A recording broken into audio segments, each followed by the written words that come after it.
Fíjate, el concepto de las 7 leyes famosas, ¿no? Cuando derrocan el gobierno de don Valentín Gómez Farías, ¿no? En el año 33. Valentín Gómez Furias, como dice doña Josefina Zoraida. Oye, don Valentín Gómez Farías. Valentín Gómez Furias. Gómez Furias. Bueno, pero si te pones a ver, porque esa centralización nos costó Texas, entre otras cosas, ¿no? Nos costó Texas, ¿por qué? Porque los tejanos dijeron, no, nosotros queremos, sí, una república federal, como la que teníamos en el 24, pero no queremos las 7 leyes, y como hay 7 leyes, y nosotros queremos la independencia, la democracia y el republicanismo, no vamos. Bueno, pero después esto se calca hasta nuestros días. Por la vía de los hechos, la federación no existió. Estamos más cercanos hoy en día a una república central, sí, que a una república federal en los hechos. Quizá no en el discurso, quizá no en el papel. No en el papel, pero siempre lo fuimos porque, insisto, los gobernadores del régimen priista del siglo XX eran absoluta y totalmente disciplinados a la presidencia. Sí. El primero que se va a revelar va a ser con Zedillo, porque ya empieza a romperse esa estructura monolítica del PRI, es Madrazo. Madrazo desobedece flagrantemente a Zedillo.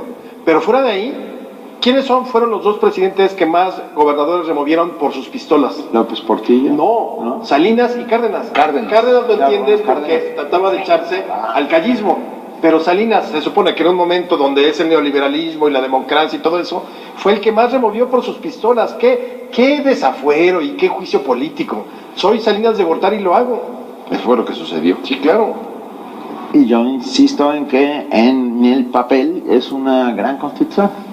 Sí. Las reformas, al inicio, el hablar de derechos humanos en el 17 era algo absolutamente novedoso.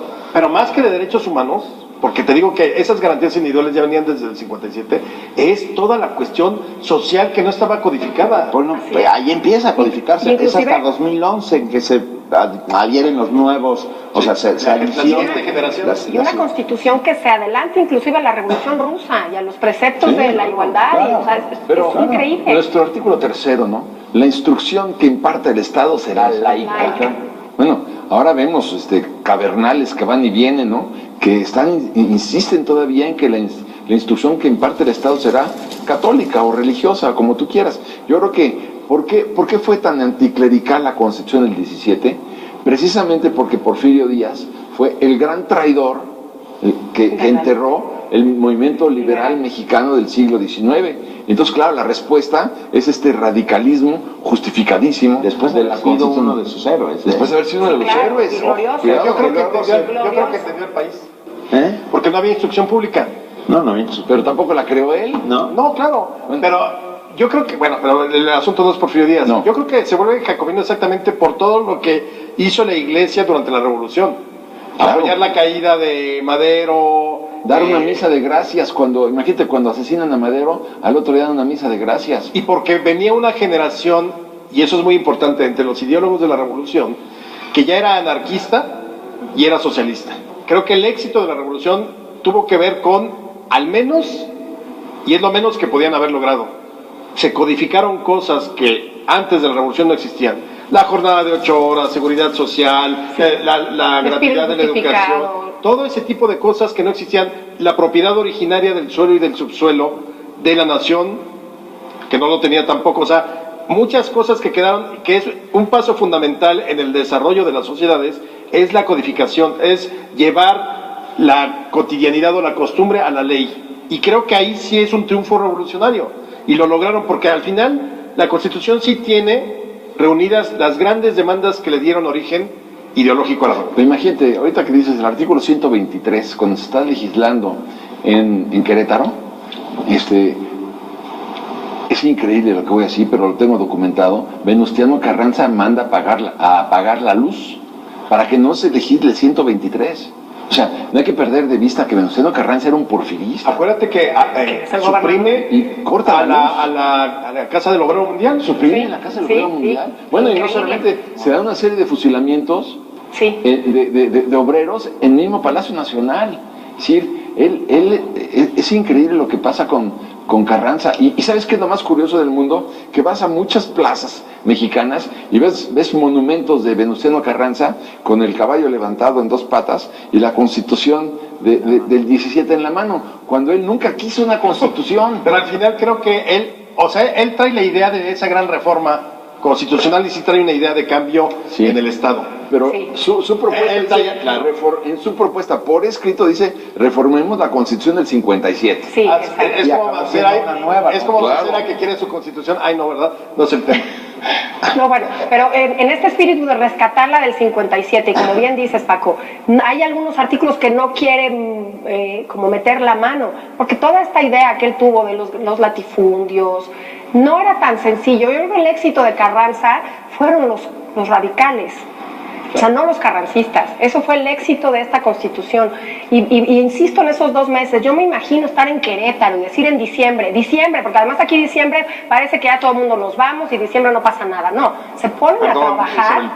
Nosotros seguimos trabajando hasta el 23. Perfecto, hasta el 24 mediodía. No, a lo que me refiero es que qué convocatoria y que estuvieron a nivel de la historia. Ponerse en 2 meses a redactar y inclusive ponérsele al mismo Carranza, al hombre fuerte, y decir sí va el artículo. Admirable. Yo creo que lo increíble es eso. O sea, no sé si hubiera salió una gran constitución, me parece. Sí. Creo que lo traían muy claro ya los constituyentes que había, pero también había unos rufianes. Por ejemplo, el de Tamaulipas le llamaban la pantera de Tamaulipas, y fue el que asesinó al general Eugenio Aguirre Benavides en 1915, y era diputado constituyente. ¿Por qué? Porque había sido de los incondicionales de Carranza. O sea, yo creo que también mereceríamos hacer una historia de cada uno de los constituyentes para que veamos lo que siempre sucede, como lo vemos hoy en el Congreso. Hay 10 que hacen su tarea, que trabajan, y los otros que cobran sus bonos. Sus bonos extras. Sí, pero sí fueron tiempos heroicos de muchas maneras. Sí. Esta película que acabas de contar de 2 meses, arduamente reformando, quitando palabras, poniendo nuevas, haciendo carnita pues de esto que era Pero fíjate, un país en llamas todavía. Cuando Carranza firma ya el decreto para promulgar la Constitución del 17, dice, con esta Constitución va a ser imposible gobernar. O sea, ese era Venustiano Carranza. Cierto. Y sí, cada gobernante hizo de la Constitución, pues la frase de Gonzalo de Santos, cuando había que reformarla, vamos a darle tormento a la Constitución. Y además lo dices, imagínate, esos 2 meses intensos, con la expedición punitiva en el país, el día que se firma la Constitución, 5 de febrero, que se promulga, ese día salen las tropas, los 10,000 soldados con los que Pershing estaba buscando a Villa. Y que nunca lo encontró. Y que viene la ruptura con los zapatistas, porque en 1917 fue la hambruna, todas las cosechas se pierden en el país, y es cuando más trágico fue el año para los campesinos, y hay una ruptura Zapata y Carranza, porque no encuentra en esta Constitución, corríjanme si me equivoco, representación el zapatismo. No, pero Zapata estaba, perdón la expresión, encabronado con Carranza desde... Y lo menospreciaba 1859 Carranza. que nació Carranza. Y están enterrados en el mismo sitio. Pero también está... Zapata no. Perdón, es Villa. Pero también está enojado con Madero. Acuérdate que se levantan armas contra Madero. Sí, no, Zapata él decía, mi revolución es contra todo y contra todos. Así es. Bueno. Y Carranza tuvo la gran habilidad de robarle la bandera agrarista desde la ley del 6 de enero de 1915, que luego terminó siendo planteada en el artículo 27. Sí. Entonces lo odiaba, o sea, no había manera. No. Y por eso se lo van a echar 2 años después. Pero a ver, valdría la pena. Ya vemos, por ejemplo, que en Francia están, que si la tercera, que si la cuarta y que ahora la quinta república. No sé si valdría la pena poner sobre la mesa el planteamiento en México de una segunda república, ¿no? Una segunda república. Estamos viendo que no han funcionado las leyes. Que se parezca mucho a la de Juárez, ¿no? Sí, bueno. Digo, sí. perdón. Bueno, sí. No, yo no. Una segunda república.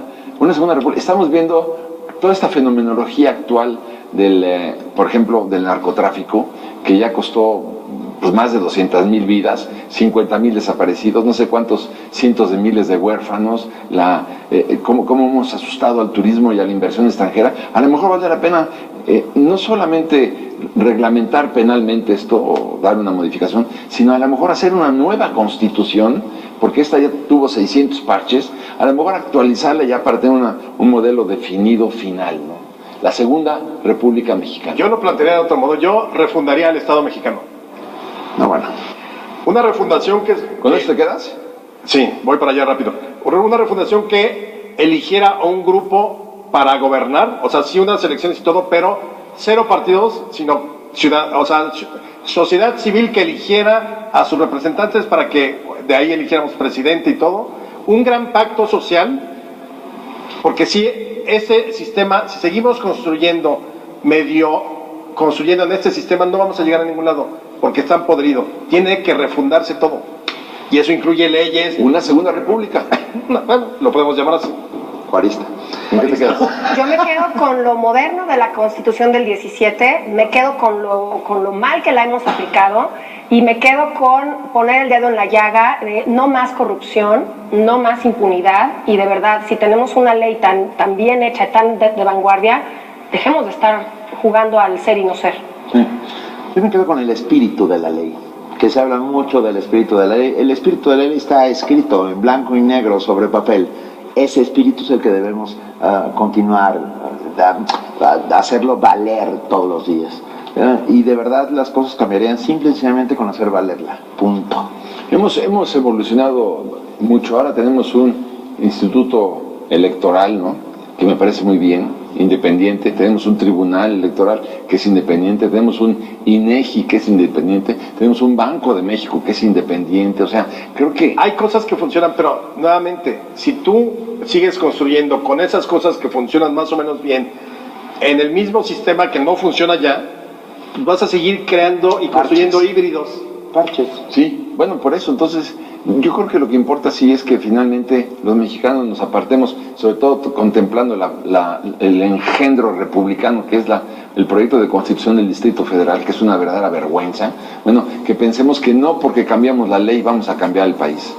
Es decir, ese ha sido un error consuetudinario en este país. Entonces sí, es la hora en que tengamos que aplicar la ley y que en lugar de que pensemos que venga un hombre fuerte, no queremos un hombre fuerte, queremos aplicar la ley. Son muy interesantes. Felicidades, Constitución, que linda está la mañana.